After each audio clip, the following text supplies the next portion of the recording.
first touchdown round robin. Who we going with this week? Yes, so we're excited for this. We're pretty hungry for a times two here. It's been a couple cold weeks. However, it must be stated this is cashed as an anytime TD parlay in week 1 and in week 4. So I will certainly be playing this as a 5-leg touchdown parlay on the side. Maybe I'll even use the ghost leg promo on DraftKings in case one guy misses and we still cash. But my personal recommendation would be that if you're playing the round robin, to at least put your appropriate unit size that you would use on the anytime TD parlay, as it's hit in 2 out of 4. And if we can catch some type of momentum with that, it's going to be a really profitable season. So first up, Jonathan Taylor, Colts versus Raiders, 16.3%. Jonathan Taylor has 24 total red zone touches for 3 TDs. The Colts have the first TD in 3 of 4 games. Hasn't been Jonathan Taylor yet. Why not this week? Jahmyr Gibbs, Lions Bengals, 15%. Leads all NFL players besides Josh Jacobs in red zone rushing attempts. He's tied for first with 4 touchdowns in those scenarios. He scored first for Lions in 3 straight games. First of the game twice. Super soft matchup here. And he's only plus 240 for 2 touchdowns, which I find interesting because the easiest path to that is scoring first, getting as much time as you can to get 2 touchdowns. So really lines up well for Jahmyr Gibbs here, matchup and trends. Omarion Hampton, Chargers versus Commanders, 15%. Proved himself totally capable as the RB1 last week. He scored first in week 3. He has back-to-back weeks with a touchdown, including a 54-yard breakaway last week. And there was a run where he just would not go down. It was one of the best runs I've seen in a long time. The guy's big-bodied. He'll knock you down. And he gets his receiving work for even more chances. So Omarion Hampton, third most likely first TD scorer this week. Next up, Derrick Henry. King Henry sorely needs a big game here. Lamar is doubtful. They're going to need to lean on the run game here versus the Texans team that's allowing just 178 passing yards per game and only 3 touchdowns this season. As much as I like Cooper Rush, this is going to be a tough test for him. It's a must-win game for Baltimore. The path to that is feed King Henry. Hold on to the ball, Derek. Don't fumble and get in the end zone first, please. Finally, Saquon Barkley, Eagles Broncos, 14%. Saquon's got 1 first touchdown this season, but the Eagles have scored first in 3 of their 4 games. 23 total red zone touches for Barkley for 3 touchdowns. Just got to hope Hurts doesn't vulture it, right? That's our only concern here, really. No odds for Hampton and Henry right now. I'm assuming that is due to the Lamar Jackson doubtful, but definitely not playing. And I don't really know why they weren't up for Chargers Commanders. I looked all over and there was nothing up. Maybe Jaden Daniels status, but I believe I believe he's. But you'd think they'd have the Chargers TD odds up. So not available here, but I would imagine they're going to fall around in the same range. And frankly, it's not going to make much of a difference for us because these are our top 5 guys anyway. I mean, unless these guys are like plus 200, I wouldn't really play a first TD prop there. I would look beyond that, but I don't imagine they'll be that short. So here you go. Jonathan Taylor, Jahmyr Gibbs, Omarion Hampton, Derrick Henry, and Saquon Barkley for first touchdowns. Don't forget to play the anytime TD lay as a side wager. And hopefully we're chatting this one up pretty nice on the Tuesday podcast.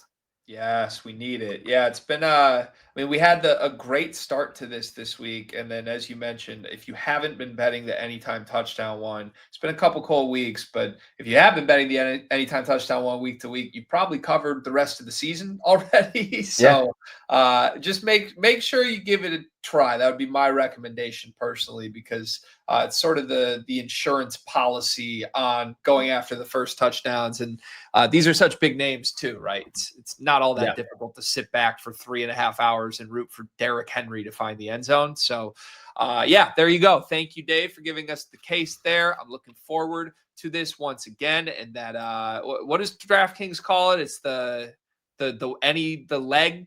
The ghost leg? Yeah, it's a good candidate for that. So yeah, to get this now, you have to bet a Thursday night football parlay, and you got to put the token on. There's a minimum bet which gets you a different sized ghost leg bet for Sunday. But yeah, if you lose one leg, it basically acts as though that leg wasn't in there, just voids it, and you'll cash the rest of it. So One of the best Good out. promos in a long Yeah. time. I'm annoyed with it because they gave it out for 2 weeks and then they added the Thursday night stipulation to it, which kind of ambushed everybody, but it's still a great promotion. So make sure if you want that, if you're going to play our round robin the way we just laid it out, get your Thursday night football bet in. Make sure you opt into that, and then you'll come back to it on Sunday and be able to lock in the anytime touchdown play. Dave, thank you for that, as always. The model has led us to a lot of greatness on this program in the last couple of weeks. We've also pat ourselves on the back, had a couple call-outs individually that have turned out okay. We've each got a play we're going to lock in for the week here as well. What do you got this week for your card? Yeah, so if you remember last week, I did a 6-leg, but 3 receivers to cash 50 yards and a touchdown.